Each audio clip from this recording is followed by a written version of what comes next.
found a couple of dead bodies over there. Oh, really? Yeah. It was the most gruesome case of its time. Searchers today found 3 more bodies near Houston, Texas, in what has become the worst mass murder in this country's history. At least 27 young boys in Houston, Texas, tortured, sexually assaulted, and murdered in the early 70s. The fact that this many kids and young people were killed in this very small area was a huge, huge story at the time.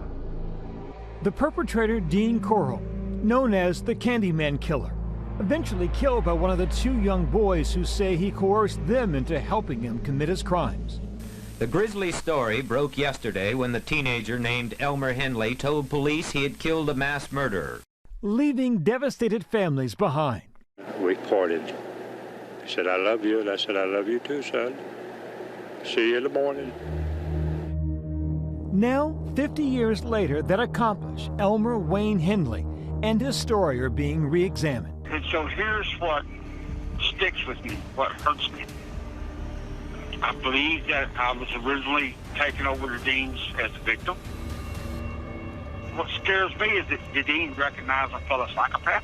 The relationship between Wayne Henley and Dean Corll was one of coercion. Dean Corll was an adult predator looking for kids who could do his dirty work for him. So he used these kids, David Brooks and Wayne Henley. The now 69-year-old speaking in a rare interview behind bars with famed forensic psychologist Dr. Catherine Ramsland. Being with Dean was exciting. Dean made it exciting. It was an adventure. It was spy versus spy. Mission Impossible. And I did things with Dean that I thought I would never do before.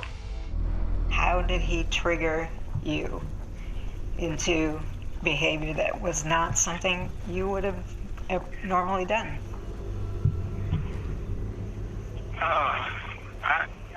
I attribute it all to my hero complex. For over 25 years, I've been studying extreme offenders, mass murderers, spree killers, and serial killers. Dr. Ramsland is a forensic psychology and criminology professor at DeSales University, most recently making headlines for being the professor of Idaho murderer Brian Kohberger. She studied more than 300 serial killer cases. Probably the most well-known that I spent extended time with was Dennis Rader, the BTK killer. We spent 5 years working on a book with him, and studied, Ted Bundy, Jeffrey Dahmer, John Wayne Gacy, really name any name. I probably studied that person. But now Ramsland is exploring the complexity of murder from the view of an accomplice to a serial killer. He was 15 when he was leveraged into it. Is not a person who wanted to be a killer, but became one, nevertheless. And I wanted to understand the experience from the point of view of an accomplice because it had not been studied before. Their in-depth conversation featured in the new Discovery ID documentary, The Serial Killer's Apprentice. At what point did you decide to implicate yourself? Somewhere along the line there, I just decided it was better to be honest about it. Did you realize you'd be going to prison? No, that was never a thought. It didn't matter. Henley is up for parole this year and could walk free if his request is approved. But some victims' loved ones, like the parents of 13-year-old Stanton Dramala, believe Wayne should stay right where he is. Here speaking with KPRC. He has a satanic mind, and if he gets out, just because he's old doesn't mean he couldn't father a group to do that same thing over and over again. I don't see how Wayne Henley ever ends up being granted parole. The kinds of people who tend to get parole when they were involved in murders, A, require great behavior in prison, accepting responsibility, but also some lesser role. Meaning, if you're the primary killer and you killed multiple people, in almost every case, no matter how well you behave in prison, you're probably not getting parole. Henley met Corll in 1971 when his friend and Corll's first accomplice, David Brooks, introduced them.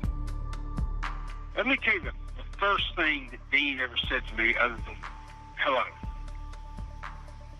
He says, "You want to hear a joke?" Mm-hmm. And it was a dirty joke. Okay.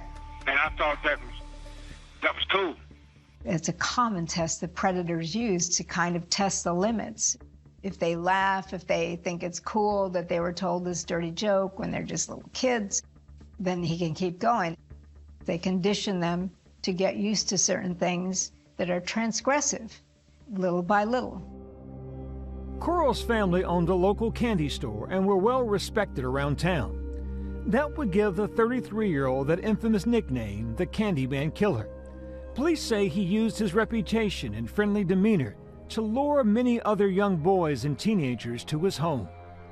In the 1970s in Houston Heights, it was like a cozy neighborhood. Families looked out for one another's kids, and they all sort of knew each other. And Dean Corll was really good as a predator in grooming the whole community into believing he was a big brother type. He just seemed like a good guy. And in fact, after he was killed and the police interviewed people, no one had a bad thing to say about him.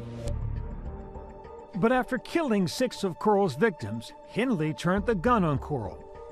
In August of 1973, at this point, Wayne has participated for about a year and a half in Dean Corll's killing spree. He brings 2 kids. One is a female, Rhonda, and the other is a guy named Tim. They get high, they get drunk, they pass out, and they wake up bound, and Dean says, I'm going to have my way with you all, and I'm going to kill you all, including Wayne. And he sees the gun, picks it up, and tells Corll, stop. You're not going to kill any more of my friends. Henley was found guilty of 6 murders and sentenced to 6 terms of 99 years in prison. He was found guilty again at his second trial after an appeal. I got a constant sense of remorse, even today. Throughout her work with Henley, Dr. Ramsland explores the nuance that exists between a victim and perpetrator. So I coined the idea of a temporary psychopath, of kids who can be callous and manipulative and deceptive in the ways that we've come to expect of psychopaths who are engaging in criminal activity, but that's not really who they are, and they are salvageable. That's why it's an important concept for counselors and teachers to know about, is these kids are not lost causes the way they have looked at Wayne Henley. They are salvageable if you get them out from under that influence. Dr. Ramsland believes Henley's childhood played a huge role in how his relationship with Corll formed. Dean had become my authority figure, and in doing so, he was able to absolve me of guilt. While the parole board decides Wayne Henley's fate, Ramsland hopes that people can learn from his story. I hope that when people watch, they'll recognize that kids today are even more vulnerable than they were 50 years ago because of the internet. I hope that they will take away from this documentary the need to be vigilant, to listen when kids are in trouble, to help when kids are in trouble, and to recognize that we can be in very dangerous times, and we need to recognize when someone intends harm to our kids. The Serial Killer's Apprentice premieres Sunday on ID and then streams on HBO Max.